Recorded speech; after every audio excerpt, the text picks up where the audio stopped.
So as you heard, my name's Simone Harding, and I'm a kinesiologist naturopath, but really I'm psychic and I do weird shit. That's what I really do. Don't tell anybody, okay? Cool. So in terms of relationships, it's always great to talk about relationships a couple of days after Valentine's Day. Yeah! I mean, whose buttons haven't been pushed? Yep. I don't have to poke very far because all your shit's there. Cool. So, in terms of patterns, we have relationships to bring awareness often, firstly, to our wounds.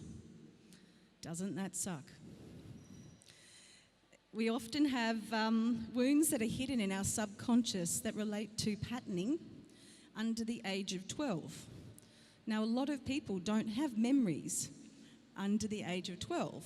So what will happen, and sometimes even with synchronicity in certain times, we will have events and situations that will re-aggravate that wound and draw awareness to what this is. When people come to see me in practice, they come in and I must admit, in my astrology, I'm kind of on the cusp of being a psychologist and a magician. So they come to me and they want me to do magic on them and make them fall in love and find their soulmate. And a lot of them are sadly kind of a bit miffed when I kind of have to point out that they need to do some work to get rid of all the stuff first. In fact, Grace, where are you, Grace?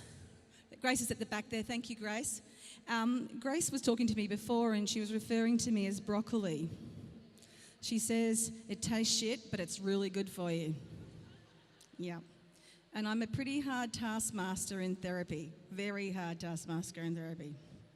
I say it as it is, and I don't want to waste your time and my time. So in terms of karmic patterning, one of the things that I worked out pretty early on by seeing so many people is that I believe relationships dominate most of our thoughts. The lady before was talking about stress. Well, you want to know how people get stressed? Let's just talk about relationships. In fact, I believe that most of our behaviours, our actions, our choices are formed in the hope that we can guarantee attachment or connection. You want to know something insane? You can't guarantee connection. So most of us are trying to do something that's insane and impossible. But what options does that give us? It's called letting go and trusting. Are human beings good at that? Nope. Why do we have such issues around attachments? Let's just talk about that and the physiology and the biology of it.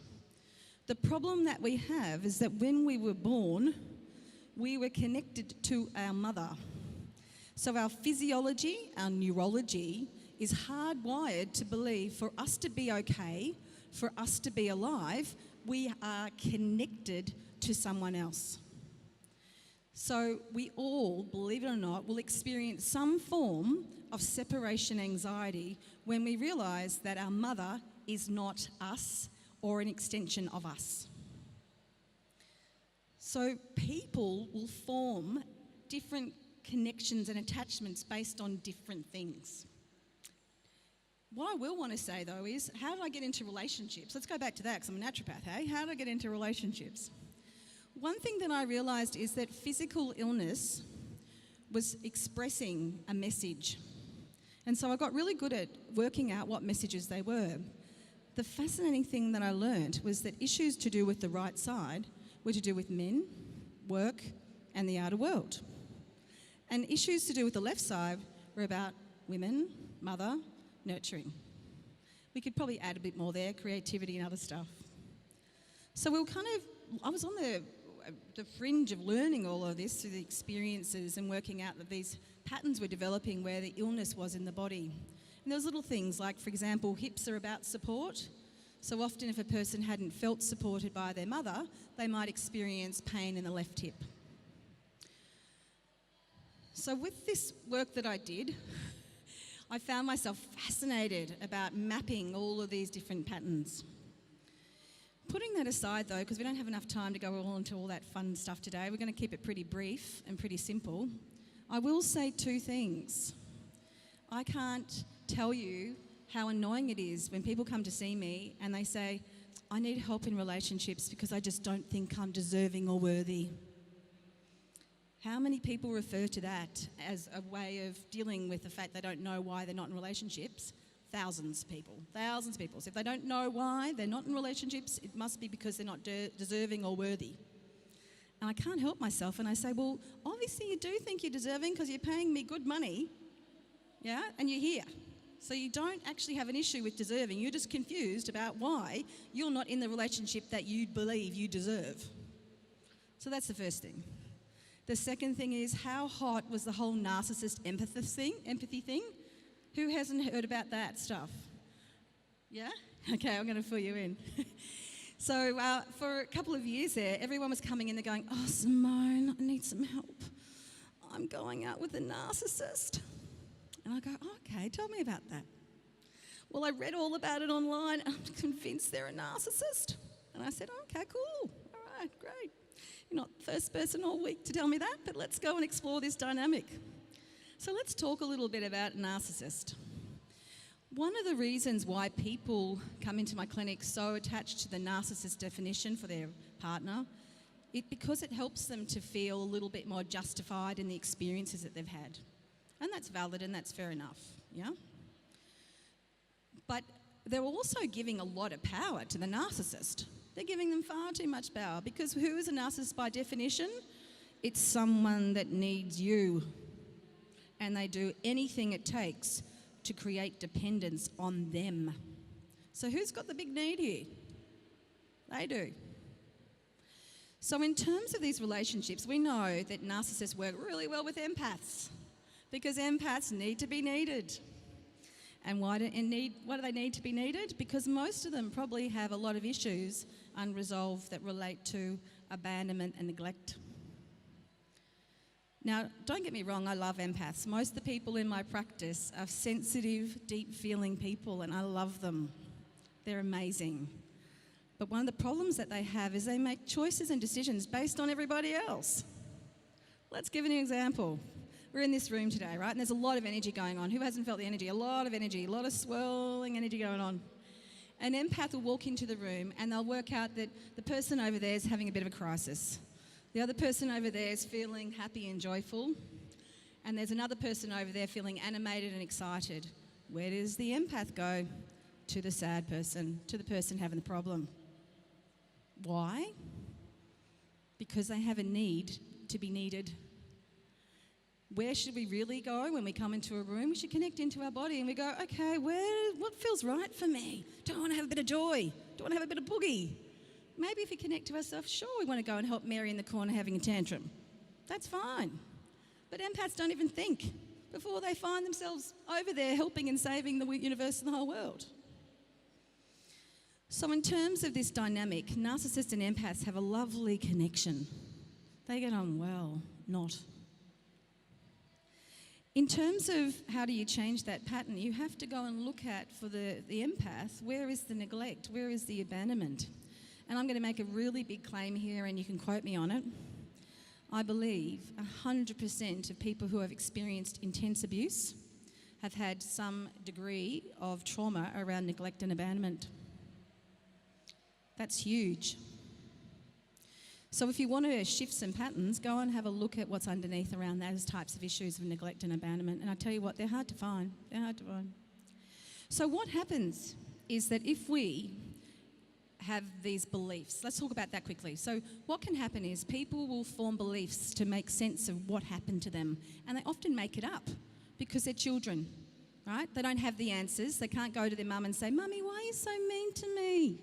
Because the mother's probably not going to even be able to explain that. Mean mothers don't have time to explain why they're mean. So instead, the child has to make it up, and often it can be unrelated.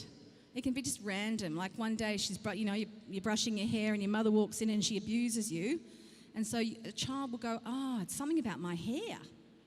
Subconsciously, they will then start to project to the world and themselves that the problem with them is the hair. It can be as random as that. But what happens? What happens when we have a belief? Let's talk about how beliefs work. most people, probably people here have heard of the expression, our thoughts create our reality. Who hasn't heard of that one? Yeah, cool. Lots of people have. So yet we accept this as kind of truth today. Yeah, it's just a truth. How does it work though? Most people don't talk about how it works. How it works is most people are projecting a thought about themselves to the world, and other people are just picking it up, and it might not even be the truth. I'm going to leave you with one powerful example that explains this. One day I was walking down the street and there was this guy in front of me and he was hot. He had the big shoulders, he was well-groomed. Who doesn't like a well-groomed man, hey? Fabulous suit, great shoes. He had it all working for him, and I was behind him and I couldn't help but notice it. And as I was walking along, I got this thought and it jumped in my head, and it was, don't look at him, he's ugly, he's disgusting. Now, the first thought I had was, I don't think like that. That's not who I am as a person. And I got curious. Being psychic, being aware of these things and knowing that that wasn't my thought, I had to run ahead and just check him out, see what this is all about. I'm very curious. So I ran ahead and I found out that he had very faint acne scars.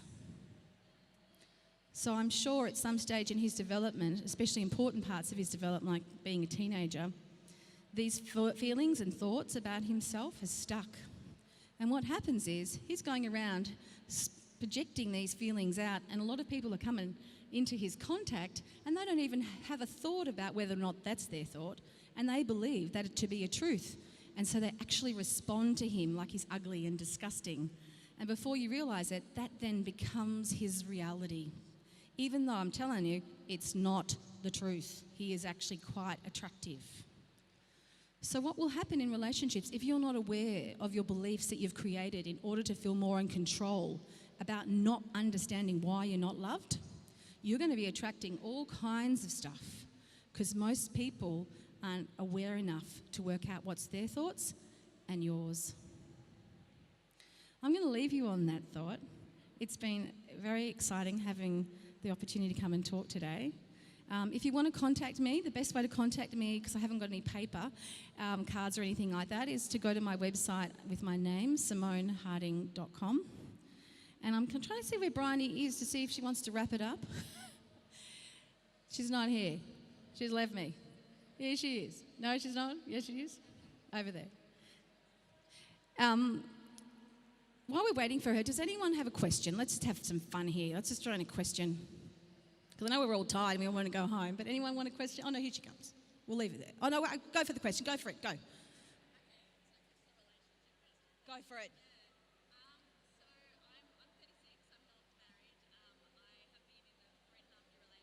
Yeah.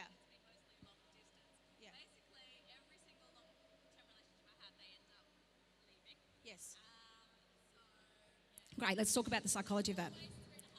3.5 years, love it. 3.5 years, love it.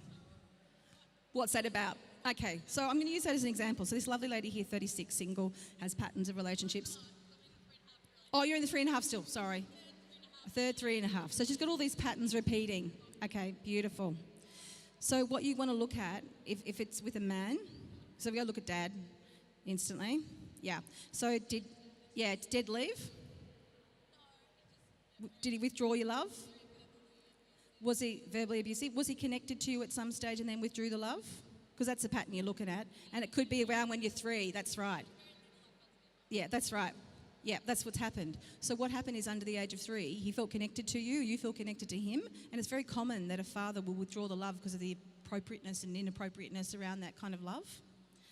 And so that's why you're getting it at that time, every 3 years, and it's unexplainable. You need to go and sit with the wound of your father separating from you and withdrawing that love. That's it, babe. Look at you. The emotion's already there. It's moving through. Can't you feel it? Yeah, bingo. Awareness changes everything. My pleasure.